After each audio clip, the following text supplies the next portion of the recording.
So here we are for another episode. Welcome to Sarah and Dan Healey from Capstone Financial. It's a pleasure to have you on the show. Thank you for having us. As per usual, we're going to talk a little bit about you, why you got into business, what your business is all about, and a little bit about the bid and what it means to you. And we'll see where it goes from there, if that's all right. Excellent. So tell me, why did you go into business for yourselves, rather than working for somebody else and having a job like the vast majority of people do? Well, you want to spend more time with me, didn't you? That was exactly it. We're like, if we can build a business so we spend every moment together as a husband and wife team.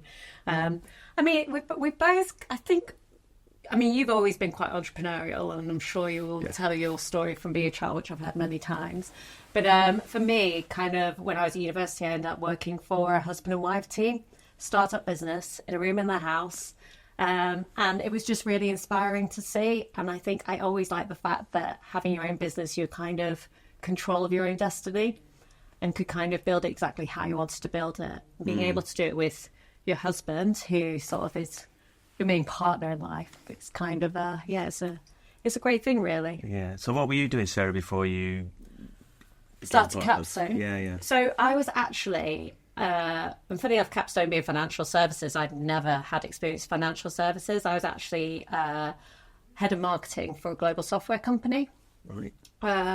But again, they were quite entrepreneurial, had a team of 6, sort of running the marketing, growing the business across the world and just expanding into the US markets. And before that, I was working with sort of hearing aid consultants for a company called Phonak, helping them build their businesses on a local level.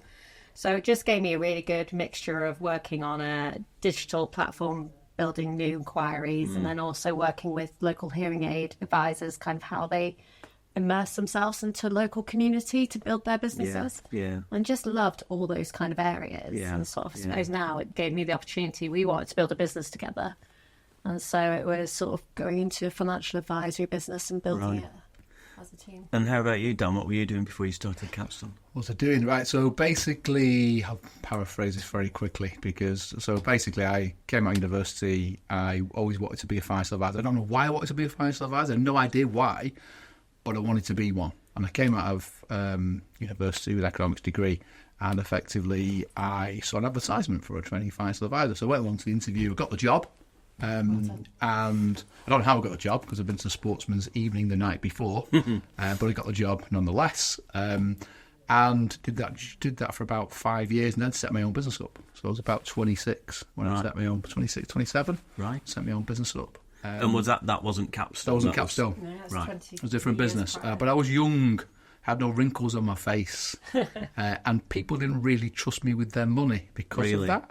I did a lot of mortgages, that type of stuff, protection for people. So I kind of built a business that I wasn't really immensely proud of, if I'm honest. So when I got the opportunity I had a skill set in both recruitment and being a financial advisor.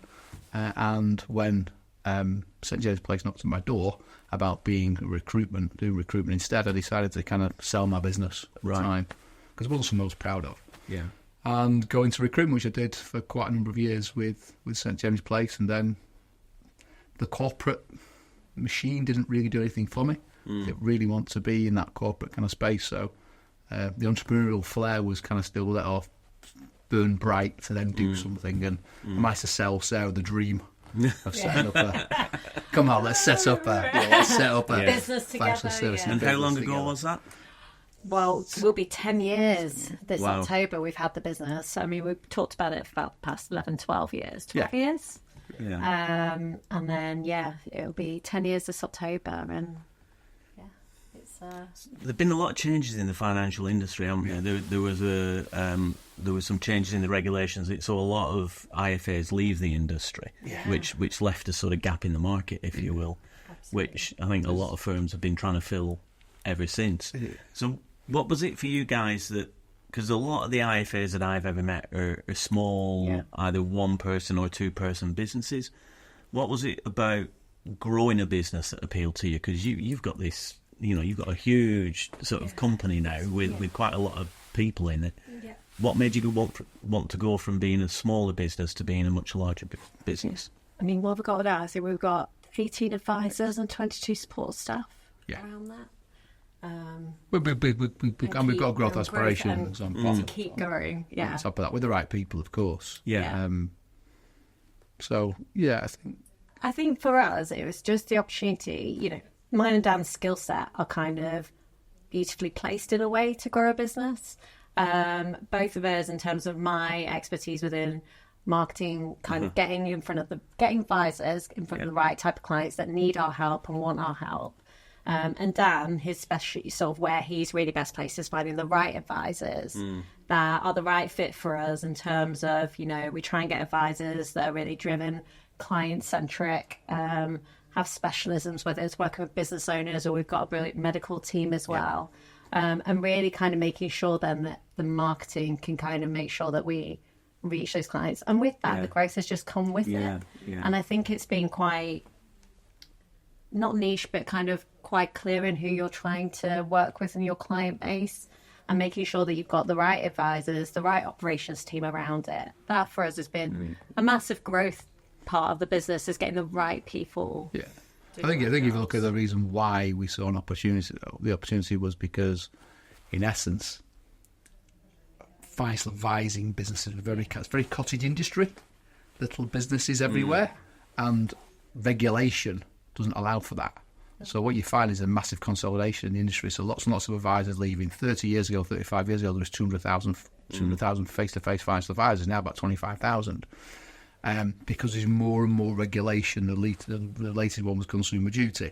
So for advisors like to advise. They like to go and see clients. Yeah. And clients like advisors to be with them. Yes. Yeah. And what gets in the way, which is necessary evil, is regulation. Yeah. And the reason why we set the business up was to kind of predominantly, Sarah's absolutely right, having the right skill sets, but it's operationally being able to take all that stuff away from an advisor, so advisors can actually do what they like doing best, and what the client wants most as well. Yeah. I think what we should ask is what do Capstone Financial actually do for those who maybe aren't as aware of financial advice. It's not a building advisors. No, surprisingly, not everybody's got an IFA. So tell us about what you guys do, what differentiates you in the marketplace and the services that you provide. I think... Thanks, Dan. You're the marketing expert. You know, for us, I think what we do is basically we give financial advice to individuals, families, business owners to help them create that financial future that they want. That might be looking sort of more product level. It's like the retirement planning, investments, protection for yourself, inheritance tax planning. But really for us, and as Dan alluded to before, it's about advisors spending time with clients to understand what they've got today in terms of, you know, their financials, and then where are they going to, what do they want, what type of retirement do they want, when they're exiting their business, how does it look, and helping them throughout the years build that long kind of goal and keeping them on track and making sure it works. I think, you know, financial advice is, having not been in the financial services industry before and being in the tech industry or communications industry, you kind of, a lot of people go, oh, financial advisors, it seems quite scary if you've never dealt with one or really understand them. But I think they're so important that you have a good financial advisor, you know, if you really want to look after your money and make sure that it's working hard for you, because we all work hard for our money. So we want to make sure it lasts and it, you know, goes down to children in the right way and sort of supports us in what we want to do in our dreams in life. So, you know, that's kind of what we really do. I think one of the biggest challenges for me is I'm a business coach and I work with business owners and senior executive teams at work, is getting people to dream about what the future might look like. You know, if most people who are business owners don't want to work until they're 70 or 80 years old, although some of them, the way the business is being, they might have to if they don't get some help. But it's about, they don't realise just how much money they need to fund the lifestyle that they want to have after they've retired. So, you know, one of the main jobs for you guys, I suppose, is helping them to calculate exactly how much money they are going to need when they retire. One of my jobs as a business coach is to help them to get the maximum asset value for the business that they possibly can to contribute towards that, of course. And not everybody also will sell their business at the end. No. So it's helping them on that journey to make sure that they're building up their wealth. So it's not all their eggs in one basket. The stats something like, is it 9 out of 10 or 8 out of 10 businesses don't sell them the first round? First round. So a lot of business owners put all their blood, sweat and tears into their business. which is really, really super high-risk strategy, because if it doesn't come off, and sometimes through no fault of their own in any way, shape or form, what else have they got? And I suppose our job is to have that plan B basically in place that allows to diversify that plan to go, well, let's be doing some stuff on the way, such as making pension contributions out of the business, because that's just really tax effective. And if you say pensions for people are scared to death of pensions. And it's like, actually, just think of it as a really, really good tax planning tool sometimes. That's it. A lot of businesses go, my business is my pension. And it's like, we do both, but and a lot of business owners they've no idea how little the business is worth. You know, when you actually work it out how much it's worth, you know, so they've got to start doing some work on it pretty quickly. Talking about your business, what do you find more challenging, recruiting great advisors or finding the right clients? That's a good question. That is a good question, not in a tree way. Because people say that's a good question, don't they? Some people say that's a good question, but they don't even mean it. I mean, no. What they're actually saying is, I need a little bit of time to think about that. So I'll say that's a great question. I think Dan being the one in charge of recruitment would say recruiting the right advisors, and me being more. I think they're equally as hard, and they're in tandem, aren't they? Because you only need more advisors if you've got enough clients, effectively. One is kind of that chicken and egg situation, as in you've got a great advisor, then what happens is as you give them clients, they'll be able to look after those clients. Those clients will notoriously refer them on to other people, and their client base grows, and that's what we see in our business. So it's great, because when we take an advisor on initially, I'm really needed in that first initial 18 months where they're building their client bank and sort of working with the right types of clients, and then when that snowball of referrals starts to come, then it becomes a bit easier. So if you've got good advisors, which is the tricky part, is recruiting those good advisors and finding them people that really align with our values as well. We think in the early days we were quite okay, we'll take an advisor on and give it a shot and hope for the best, but now we really, really understand what we're looking for. You know, we want someone that's going to care for the clients like it's their mum and dad, because that's really important to me. And Dan, and also just to know that they're kind of whether it's recruitment. I think recruitment is your business is your people, right? Everyone always says it, and it's true. So we don't, whether it's advisors or operational support team or marketing or whatever, we recruit people because we think they are the best people, and we spend time with. We don't. There's lots of, at one point we're getting a lot of pressure off recruitment agents actually just to interview once and offer someone a job. I'm dead against it, because I want people to understand us as much as possible, and they do that by spending time with us. And I want to understand someone, or we want to understand someone as much as possible, because by doing that, you can really like you would with the client, you understand their objectives, their goals, their motives. Same thing with someone who joins your business. For us, it's not about can they do the job. It's about can they do the job, but also what's their journey? Can we get them to where they want to get to? Because if we can help them get them to where they want to get to, well, guess what? They'll stay with us. And that's super important for businesses, is to retain people. Otherwise, it costs them more and more to train, develop. Recruitment costs. I was looking at some work that had been done by one of the recruitment companies, and they reckon it costs around about 12 months' salary to replace somebody in a business. You know, people have no idea just how much it costs, not just to offboard somebody, but then to onboard somebody, the time taken from somebody else to train them up again. So it's really important. And you mentioned values and culture there. They're the foundation for every business.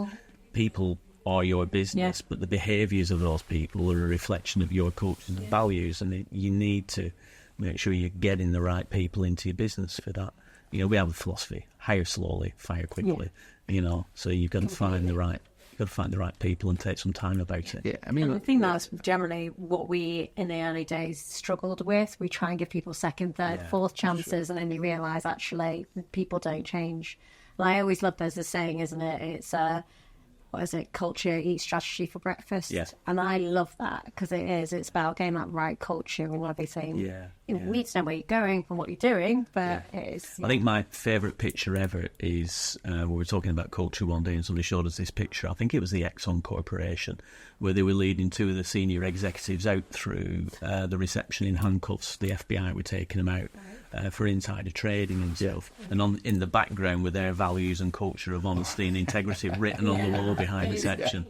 So you can't, you can't live and breathe it. Yeah, you can't just say it. It's, and many do, but yeah. Yeah, absolutely not. Absolutely not. Just in terms of recruitment, the other thing that you mentioned earlier on, when you were younger, getting people to trust you as a young advisor was quite challenging. So do you tend to take more mature people on as advisors, or do you take people sort of fresh out of the XJP Academy and train them? And we do both, to be fair. So what we have realised is that taking the academy itself, it takes somebody pretty much with no experience of financial services or giving financial advice, and within 6 months, they are qualified, to give advice. There's a big difference between being qualified to give advice and actually being able and experiencing of advice. So we want to support that initiative, because we want to. The fact that financial advice has gone down from 200,000 advisors to 25,000 advisors, we need more advisors in the industry. Like I said, it's a really good industry for young people to be in. But we also understand our limited resource. Even though we're a fairly decent sized financial services business, we take on one a year. Right. And we make sure that we've got the resource to really give them the best chance. Yeah. And so far, we've had 3, and they're all thriving and doing really well, because we spend time with them. Yeah. We don't promise them X to get them in and leave them, or don't. Yeah. We big believers in doing what we say. Yeah. And then average age probably about 40s. Early 40s. Yeah. So we're relatively younger. Yeah. And also our client bank is kind of mirrors that as well. Yeah. So we've got a younger demographic of clients. A lot of financial advisors' client bank tends to be sort of 65 plus, and ours generally sort of, I think average clients stay still sort of, between 45, 50. 60. About 50, 55.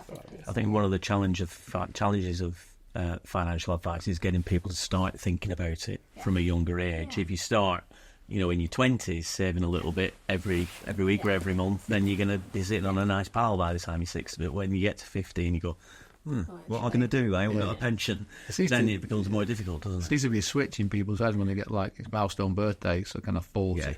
40 plus people start going, actually, I need to probably start taking this seriously. Yeah. And probably at 40, they've now started to earn a bit more money that enables them to do something with as well. So we have found that kind of there is definitely kind of a it's not exact, but around 40. And also business owners, you'll see what you do the coaching wise, probably about 50 people. I mean, many entrepreneurs do it well before that, but 50 for someone who's just kind of just plugging along with the business. At 50 they go, late 40s, 50, and they start going, we need to do something. We need to have a plan.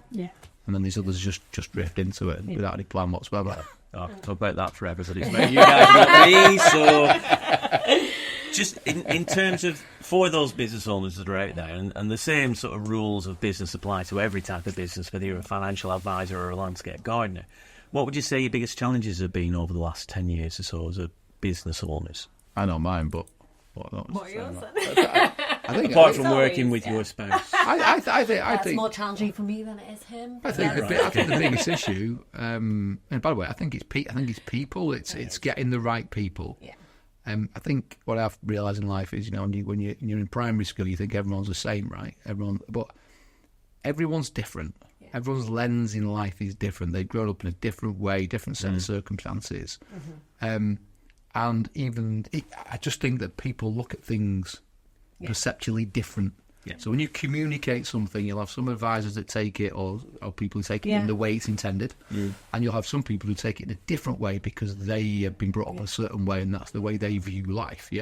So I think so. For me, I think it's actually people getting the right people, keeping those right people motivated, communication, really key.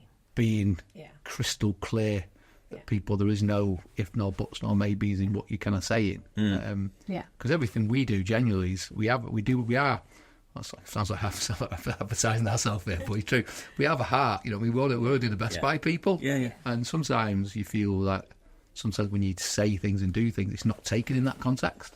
Yeah, which is disappointing. Yeah, I fully understand that. Communication in business generally is absolutely crucial. Yeah. We do a lot of work with companies. We use a tool called DISC. I don't know if you've heard of DISC. It's like a behavioural profiling tool. Yeah. So I do workshops on DISC. Yes. And there's two rules really. There's the rule that everybody's heard of, which is treat everybody how you want to be treated. Yeah. That's the golden rule. And then there's the platinum rule, and that's treat people how they want to be treated. Yeah. And communicate with people in the way that they want to be communicated with, because there are different types of communication. Some people like to be really direct, no fluff, get to the point quick, give me an answer, let's move on, what's next. Yes. And then other people, there's some people who will start telling you about the weekend before you've even asked them, those kind of people. So there's lots of different kinds of personality types, and if you can take the time to understand other people's types and maybe alter and blend the way you communicate just a little bit with them, it makes for much more powerful communication throughout the whole of business. We learned this about 4 or 5 years ago. We did it as a team. We got everybody's similar insights done, so their colours and how they work. Yeah. And it was brilliant because you really then, we used to go into meetings, probably not the right way to do it, but you used to be like, oh yeah, they're green, so we'll do it this way. But what we found is our leadership team actually at the time was one of each colour as well. Right. And that was really helpful because you kind of had a pointing view on everything. But you then start to understand how people want to be communicated with and the impact on your words and what you do as well. So it made us, I think it really helped us kind of handle leadership meetings better, team meetings better, and how you work with those little pods in your company. And it's funny because I'm a so-called red, which is I'm one of those people that's quite direct to the point, not the fluff around it, whereas Dan's a bit more yellow sociable. So I'll send him into a meeting 10 minutes ahead of me to do the polite conversation, and I can just come in and get on with the action. Great strategy. So what's Sorry the if any team listening, but and it's and I think also it's like one thing, and I've never had this in other companies that I work for, and it's one thing that I think is really important as we do like a weekly update to our team to say how we're doing against the company's goals. And weekly might seem a lot, but it keeps us all on that path. And then, every 6 months, because we've got different offices, Altrincham's our main head office, but we've also got an office in Glossop and advisors all across the Northwest. We'll come together at least once every 6 months as a team, do an update on where we're all up to, do some activities together on how we can improve the business, and then do a nice social activity. Yeah. And that's partly going back to culture again, what's important to keep people... So we've heard about Dan's challenges around people and communication and various other things. What about you? What's been your biggest challenge apart from working with Dan? A really big challenge. Apart from having Dan, also having 2 young boys at home as well. That's another challenge. How old are you boys? I've got a 2-year-old and a 5-year-old. Oh, wow. So you're working full-time and looking after a 2-year-old and a 5-year-old? And funny enough, between the two of you. Yeah, it is a dual funny thing. Enough, when I had my first little boy, who's just about to turn 6, you weren't even fully in the business at that point, and I think sort of I had about 12 weeks off and I was back in. So it was great though, and I think the challenges sort of along the journey has always been sort of juggling business, juggling family life as well. For me, I'm a perfectionist and I'm a massive people pleaser, so I want to make sure everybody's happy, and that's at home and at work. So you are juggling many plates, and it's very difficult sometimes not to completely kind of stress out about everything that you're not doing anything particularly well. But I think for us, and what's been really important is at home we've got a good structure now, a team around us and support. So when I'm at work, I can just focus on work. We've got brilliant schools and a nursery as well that helps massively locally. But then at work, having really clear goals and objectives and giving team the autonomy to, I want to control everything I used to in the early days. And you can't micromanage when you're this side now. You've just got to go, here's your goals, here's your objectives. I trust you to get it done. You can come to me if things aren't on track. We'll have touch points. And I think that's been one of the challenges, because in the early days, I wanted to control every minutiae detail. You've kind of got to go, you can't, because it's not helping me, it's not helping the team, it's not helping the clients. Yeah, absolutely. And that's been really, we've done a lot of work over that on the last few years. And we've got a brilliant team.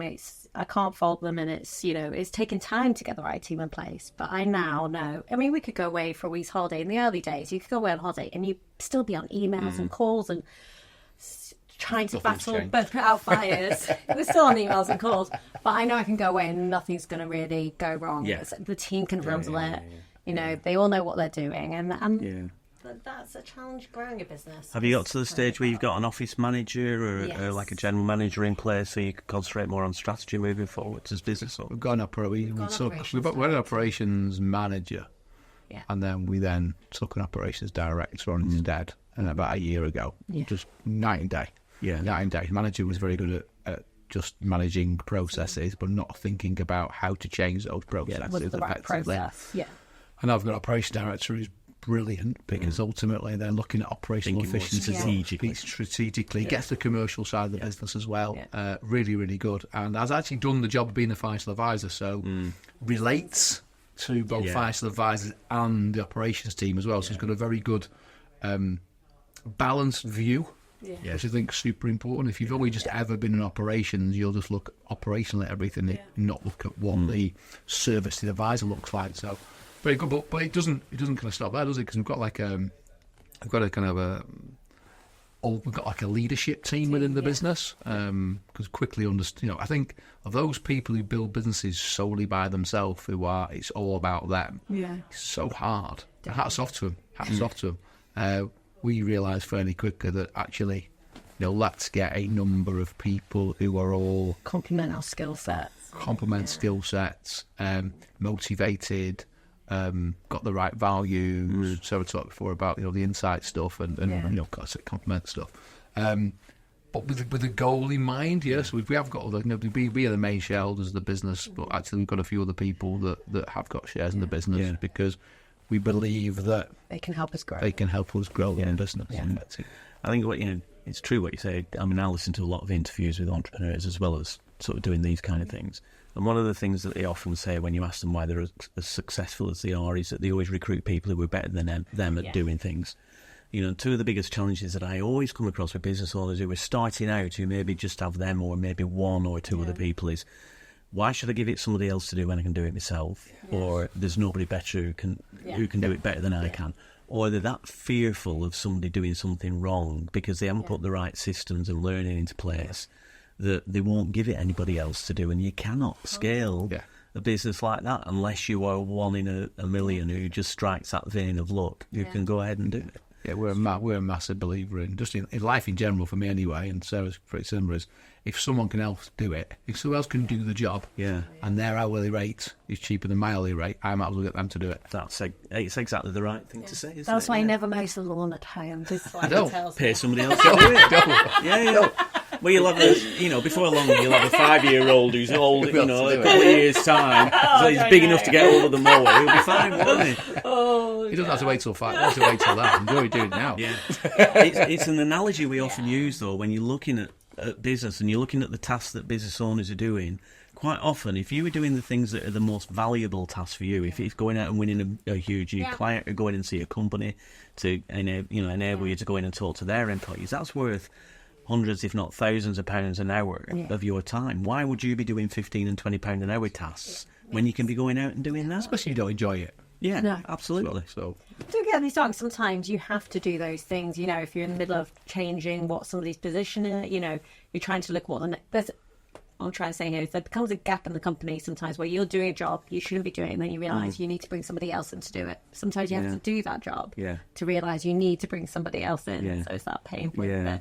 But don't hang around too long thinking about I'll keep doing it myself. Yeah, absolutely. Drive you into distraction. So if you could look back to sort of 10 or 11 years ago, just before you started out or just as you were starting out, and you could offer yourselves or each other one piece of advice or to do something differently, what would that piece of advice be, do you think? That's a good question. That is a good question. But in all honesty, it goes back to what you said before as well. Don't keep people too long and think people will change. One advice is obviously don't panic. It's all going to work out. We'll be fine. But also just sort of avoid somebody's not working out. Don't keep them too long because the damage it can cause your business. You sometimes don't think. And I think, this very early doors, we gave somebody just far too long in the business that shouldn't have been there. Yeah. And a couple of people.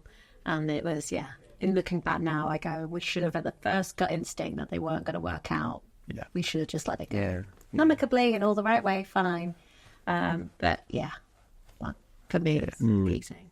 Same for you, Dan? Or Okay, what Sarah said. The only thing I'll probably add is probably getting the right, we've got certain skill sets. Yeah. Having the operations director we now have in the business that's made a huge difference. I can now absolutely see. I always kind of the analogy of kind of like you go in a business and you can when you start off you can see everything because it's small and you can see everything. And you go in the clouds. Yeah. It's like a plane going in clouds before you. And I keep I've said this a million times. You obviously never listen to me. I must do that. I just feel for the last kind of couple of years we've just kind of been in the clouds. We're just doing that. And I keep on thinking we're going to get out above the clouds soon. We're going to get there.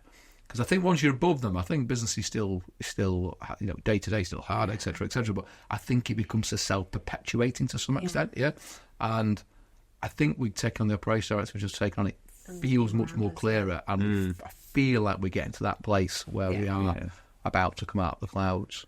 In a positive. Being in the clouds isn't a bad thing, by the way. It sounds negative, but I would say, getting the right people around you to get through those clouds as quickly as possible. Yeah. Investing in people. Yeah. Costs you money. Having really clear goals and objectives.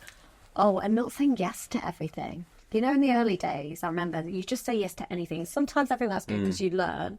And you're like, yes, that opportunity's come up, I'll say yes. And you become a busy fool is one of our favourite terms. Don't be a busy fool. And I think now we know what our object. We know who we want to speak to as clients and who we can add the most value to.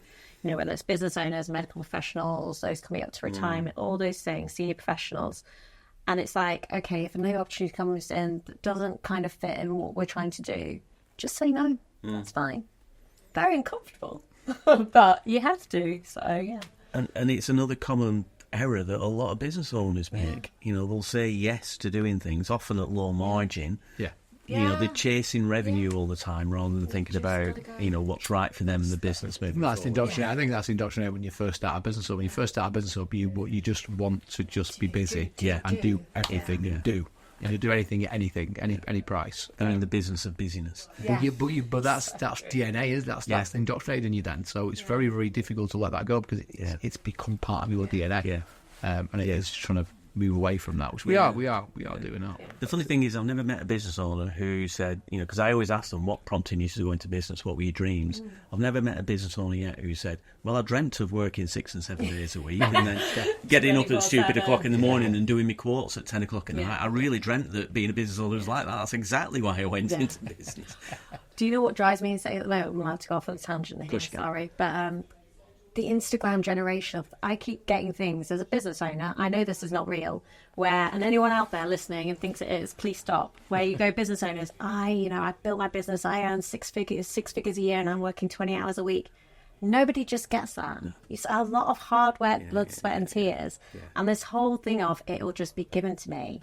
What is it? There's no elevator success. You've got to take the stairs and all those kind of good things. Yeah. It's like all of them today, aren't you? I've worked for years to become an overnight success. I know. Yeah. And it drives me insane because it gives this thing that is like, it just happens. And there it is. It is long hours.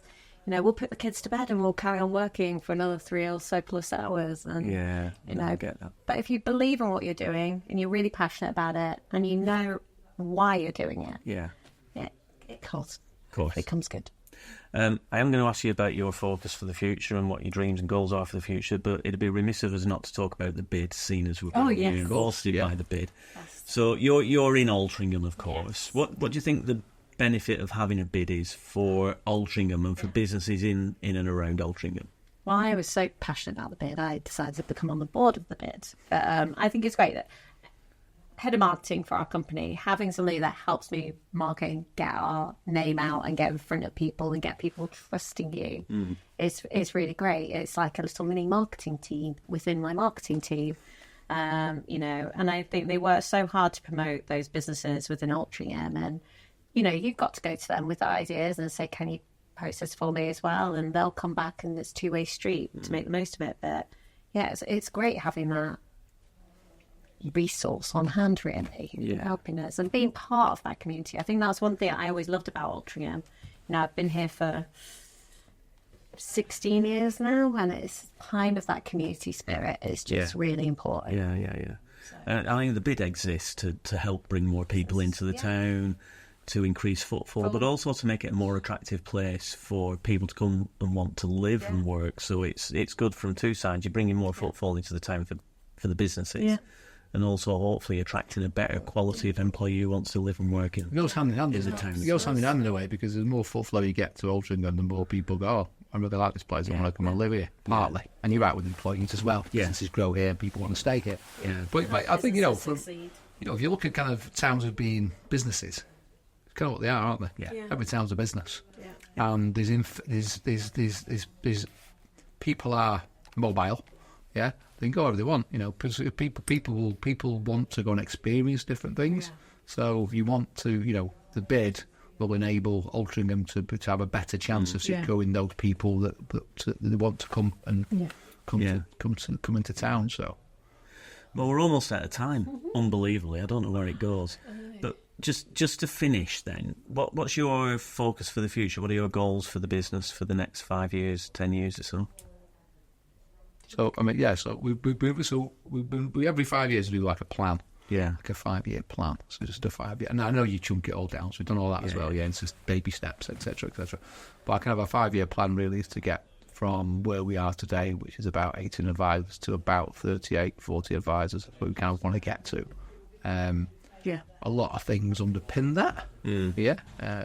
More of the right types of clients. For instance, operational efficiency.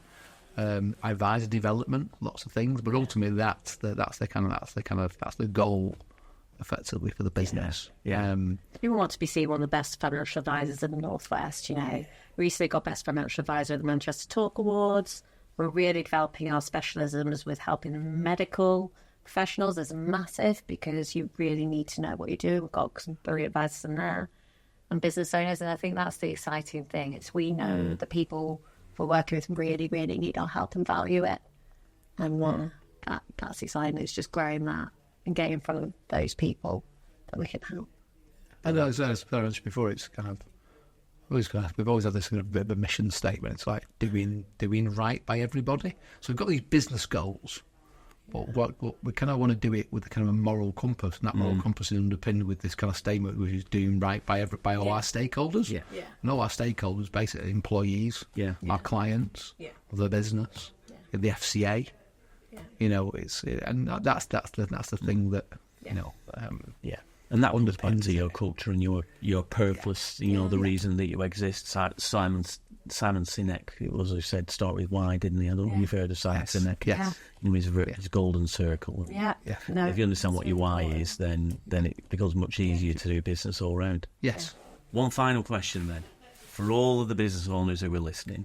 If you had one piece of advice that you would give to another business owner who's just starting out or has been in business for a little while, what would it be? Sarah? That's a really good well question. Delegated. I just bought you time. I was thinking about this before, and it is scary sometimes. I think I was again, stats and comments. I was like, there's 70% of businesses can fail in the first 10 years of startup, whatever, because I'm proud we've got 10 years. But I think if you really believe in what you're doing, you're willing to put the hard work in, you can add value to your client or customer base, and you put the work in, then you're fine. And whoever is totally agrees with me. Well, that was the timer to say that we'd run out of time. So I think that's kind of a key part of it. Okay. I think we might need to do that a little bit again. No, it's been So we kept it well, it's given you enough time to think about that a little bit more. So I'm going to ask that question again. So, just to finish off then, if you had one piece of advice to give to a business owner who was just starting out, or has been in business for a short while, given your experience over the last 10 years, what would that piece of advice be? I would say kind of, for me, probably, it's a couple of things. It's difficult, but one piece of advice I would say is just have the ability to say no to things. Whether it be the wrong type of business, the wrong type of person you've taken on. Just have the ability, because you kind of want, because if you go into it with the ability you want to grow, your focus is just taking everybody on. People who might not be the right people, clients or working with business might not be the right businesses. But I think from day dot, it's setting your store, even though your real want and desire to do everything for everyone. Yeah, I will probably say try and stick to your plan. Yeah. Whatever your plan is, and absolutely have a plan. Yeah. You know, a really robust plan. Yeah. Understand what you're really good at. You know, you're really good at recruiting the right advisors. I'm really good at sort of getting in front of the right type of clients. We know then where we need gaps in our team to fill around it, and focus on that. Because if you know what you're good at and you keep focused on that, as long as there's a need for what you're doing, which is very important, you know, and put the hard work in, you'll success. And equally important, know what you're not good at and get somebody else to do it. Exactly. Never try and do something when you don't like doing and you're not very good at it. No, absolutely. Well, I'm really glad that you both said yes to coming in today. Thank you very much for your time. Yes, thank you for having us. If somebody's listened to this and they're thinking, oh, actually, I need a bit of help, what's the very best way for them to get in contact with you? You can give us a call in the office, 0161 667 1482, or Capstone Financial into Google will hopefully bring us up. We're almost Brilliant. 5-star Google reviews. Well, we'll put all your contact details into the show you, notes anyway. So, Sarah and Dan Healey, thank you very much. Thank you very much. Thank you. Thank you. Thank you.